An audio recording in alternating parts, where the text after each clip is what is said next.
வணக்கம். Today market updates பார்க்கலாம். இப்போ ஒரு விஷயத்தை கற்பனை பண்ணி பாருங்களேன். டொனால்ட் ட்ரம்ப் தனது ஃபோன்ல ஒரு சின்ன ட்வீட் பண்றாரு. ஆமா. ஆனா அது பல ஆயிரம் கிலோமீட்டர் தாண்டி இங்க இந்தியாவுல உங்க வீட்டு சமையல் அறையில் இருக்கிற சமையல் எண்ணெயோட விலைய கிடுகிடுன்னு உயர்த்த போகுது அப்படின்னு ஒரு பயம் உருவாகுது. நிஜமாவே ஒரு பயமுறுத்துற யதார்த்தம் தான் அது. கண்டிப்பா.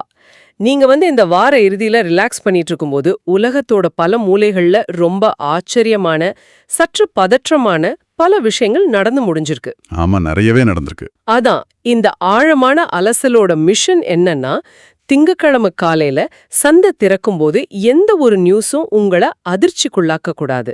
உலகளாவிய அரசியல் குழப்பங்கள், இந்திய சந்தையோட கட்டமைப்பு மாற்றங்கள், அப்புறம் முதலீட்டாளர்களோட உளவியல், இது எல்லாத்தையும் ஒன்னா சேர்த்து ஒரு தெளிவான பார்வையோட உங்களை மார்க்கெட்டுக்கு தயார்படுத்துறது தான் நம்ம நோக்கம். அந்த தயாரிப்பு இப்போ ரொம்பவே அவசியம். ஏன்னா திங்கட்கிழமை இந்திய சந்தை ஒரு மிகப்பெரிய கேப் அப் ஓப்பனிங் கூட துறக்க போகுது அப்படிங்கிறதுக்கான மிக தெளிவான தரவுகள் நம்ம கிட்ட வந்திருக்கு. ஒரு நிமிஷம், இந்த கேப் அப் அப்படிங்கறத புதுசா மார்க்கெட்டுக்கு வர்றவங்களுக்கு எப்படி புரிய வைக்கிறது? அதாவது இப்போ வெள்ளிக்கிழமை சாயங்காலம் சந்தை தரைத்தளத்துல மூடி இருக்கு அப்படின்னா திங்கட்கிழமை காலையில திறக்கும் போதே நேரா 2வது தளத்துல திறக்கிற மாதிரி நேற்றைய மூடு விலையை விட கணிசமான அதிக விலையில வர்த்தகம் தொடங்குறது. ஓ, அப்படிங்களா? சரி சரி. ஆமா, வெள்ளிக்கிழமை இரவு அமெரிக்க சந்தைகள் காட்டுன அசுரத்தனமான ஏற்றம் தான் இந்த கேப் அப்க்கு ஒரு முக்கிய காரணம். டவ் ஜோன்ஸ் 869 புள்ளிகளும், நாஸ்டாக் 366 புள்ளிகளும் உயர்ந்து முடிஞ்சிருக்கு. வாவ், அது ஒரு பெரிய நம்பராச்சே. கண்டிப்பா. நம்ம கிஃப்ட் நிஃப்டி கூட 24,700 அப்படிங்கிற அளவுல ரொம்ப வலுவா முடிவடைஞ்சிருக்கு. சோ மார்க்கெட் ஒரு பெரிய புன்னகையோட தான் திறக்க போகுது. ஆனா இங்கதான் நம்ம ரொம்ப கவனமா இருக்கணும். ஏன் அப்படி சொல்றீங்க? ஏன்னா இந்த பிரம்மாண்டமான ஏற்றத்தோட திரைக்கு பின்னால் பாத்தீங்கன்னா ஒரு மிகப்பெரிய உலகளாவிய புவிசார் அரசியல் பதற்றம் ரொம்ப அமைதியா மறைஞ்சிருக்கு. அதைத்தான் நான் ஆரம்பத்துல குறிப்பிட்டேன். ஒரு பக்கம் மார்க்கெட் மேல போகுதுன்னு ஒரு சந்தோஷம் இருந்தாலும், மறுபக்கம் உலகளாவிய கமாடிட்டி சந்தைகளை பாத்தீங்கன்னா தங்கம், வெள்ளி, கச்சா எண்ணெய்னு எல்லாமே பயங்கரமான ஏற்ற இறக்கங்கள்ல சிக்கி தவிக்குது. கண்களை கட்டிட்டு ஒரு ரோலர் கோஸ்டர்ல போற மாதிரி இருக்கு. ரொம்ப சரியான ஒரு ஒப்பீடு. ஏன் இந்த திடீர் பதற்றம்? அந்த ட்ரம்போட ட்வீட் எப்படி இதோட கனெக்ட் ஆகுது? இது புரிஞ்சுக்கணும்னா நாம உலக வரைபடத்துல மத்திய கிழக்கு மற்றும் அமெரிக்க அரசியலை கொஞ்சம் கவனிக்கணும். டொனால்ட் ட்ரம்ப் ரொம்ப வெளிப்படையா ஒரு எச்சரிக்கை விடுத்திருக்காரு. என்ன சொல்லியிருக்காரு? ஈரான் உடன்படிக்கைக்கு வரலன்னா அங்க இருக்கிற மின்னிலையங்கள் அப்புறம் பாலங்களை அழிக்க போறதா அவன் சொல்லியிருக்காரு. இது ஒரு சாதாரண அரசியல் அறிக்கை கிடையாது. இது நேரடியாக பொருளாதாரத்தோட நரம்புகளை தாக்கக்கூடிய ஒரு விஷயம். உண்மையிலேயே அது ஒரு பெரிய அலர்ட் தான். ஆமா. அதே நேரத்துல சரக்கு போக்குவரத்தோட மிக முக்கிய பாதையான ஹார்முஸ் ஜலசந்தியில நிலைமை ரொம்ப மோசமாகிட்டு வருது. அங்க இருக்கிற பிரெஞ்சு மற்றும் இங்கிலாந்து சரக்கு கப்பல்கள் மேல ஈரான் துப்பாக்கி சூடு நடத்தினதா சில குற்றச்சாட்டுகள் எழுந்திருக்கு. அப்போ நிலைமை கைமீறி போயிட்டு இருக்கா என்ன? அப்படி சொல்ல முடியாது. அதை கட்டுப்படுத்துற முயற்சிகளும் நடந்துட்டு தான் இருக்கு. இந்த பதற்றத்தை தணிக்கிறதுக்காக அமெரிக்க துணை ஜனாதிபதி வான்ஸ் ஈரானோட பேச்சுவார்த்தை நடத்த பாகிஸ்தானுக்கு போறாரு. ஓஹோ, அப்படி ஒரு நகர்வும் இருக்கா? ஆமா. இந்த தரவுகளெல்லாம் நாம எந்த அரசியல் சார்பும் இல்லாம பார்க்கும்போது ஒரு விஷயம் தெளிவா புரியுது. அதாவது கச்சா எண்ணெய் சப்ளை செயின் இப்போ ஒரு நூல் இழையில தொங்கிட்டு இருக்கு. ரொம்ப ரிஸ்கான கட்டத்துல இருக்குன்னு சொல்றீங்க. கரெக்ட். இதனாலதான் உலகளாவிய எரிசக்தி சந்தை நிலைகுலைஞ்சு போகக்கூடாது அப்படிங்கிறதுக்காக ஏப்ரல் 17 முதல் மே 16 வரைக்கும் ரஷ்ய எண்ணெயை வாங்கறதுக்கு அமெரிக்கா ஒரு புதிய அனுமதியை கொடுத்திருக்காங்க. இது எனக்கு ரொம்ப ஆச்சரியமா இருக்கு. உக்ரைன் போர் காரணமா ரஷ்யா மேல கடுமையான தடைகளை விதிச்ச அமெரிக்காவே இப்போ ரஷ்ய எண்ணெயை வாங்க அனுமதி கொடுக்கறாங்கன்னா நிலைமை எவ்வளவு தீவிரமா இருக்குன்னு நல்லா புரியுது. ஆமா, நிலைமை கொஞ்சம் சீரியஸ் தான். ஆனா என் கேள்வி என்னன்னா, இந்த ஹார்மோஸ் ஜலசந்தி பிரச்சனை, அமெரிக்கா ஈரான் பதற்றம், இதற்கும் நமது நேயர்களோட பாக்கெட்டுக்கும் என்ன சம்பந்தம்? இது எப்படி இந்திய சாமானியர்களோட உணவு பணவீக்கத்தை பாதிக்கும்?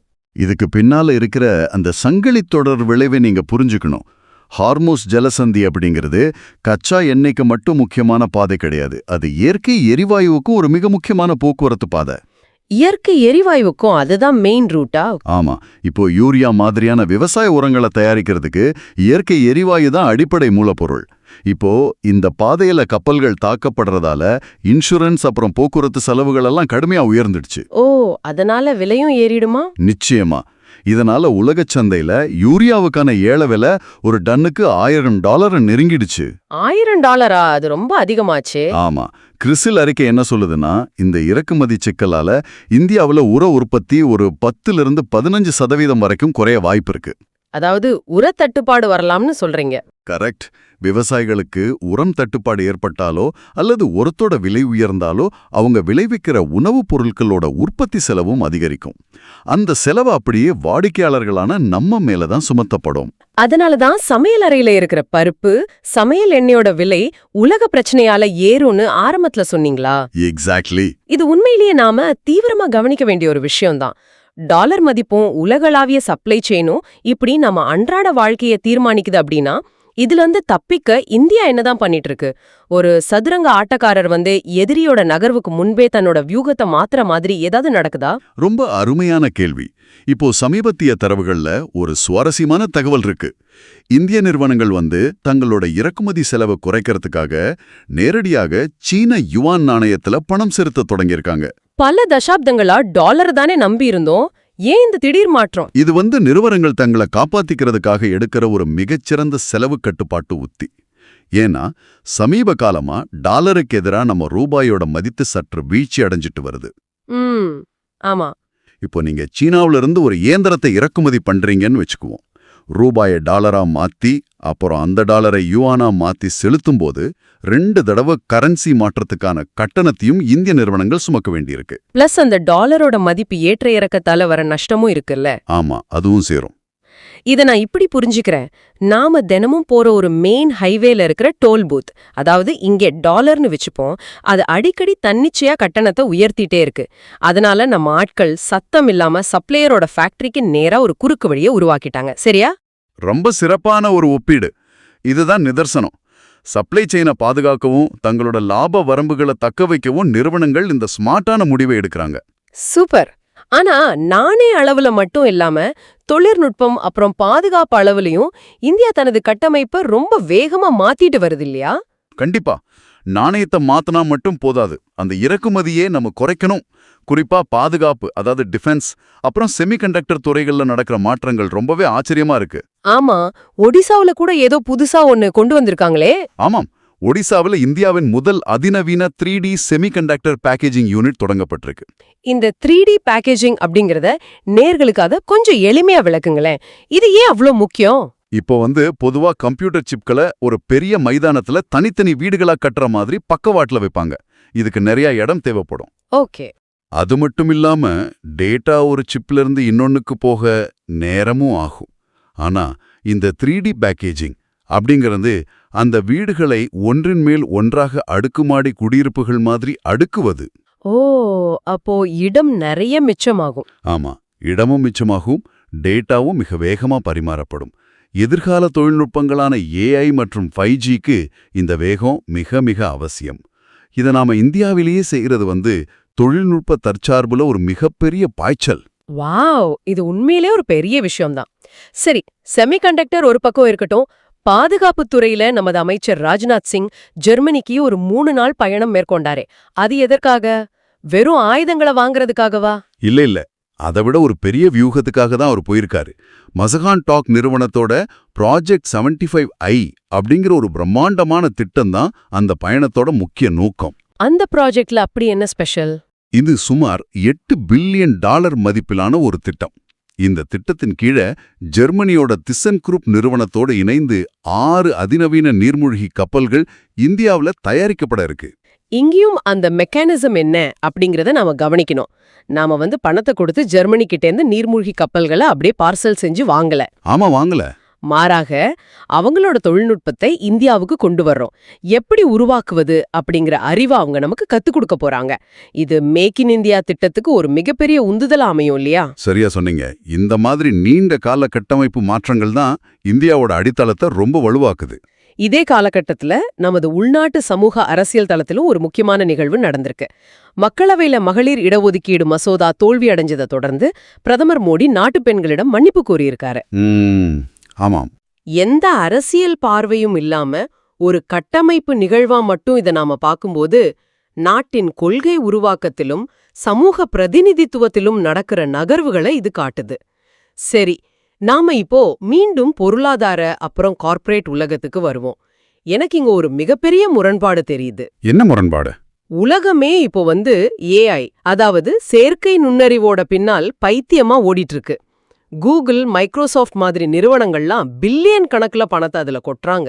உண்மைதான். ஆனா நமது இந்திய ஐடி நிறுவனங்கள் புதிய ஏஐ தொழில்நுட்பத்துல துணிஞ்சு முதலீடு செய்யறதுக்கு பதிலா தங்களோட பங்குகளை திரும்ப வாங்குறதுல, அதாவது பைபேக்ஸ்ல அதிக மூலதனத்தை செலவிடுறாங்க.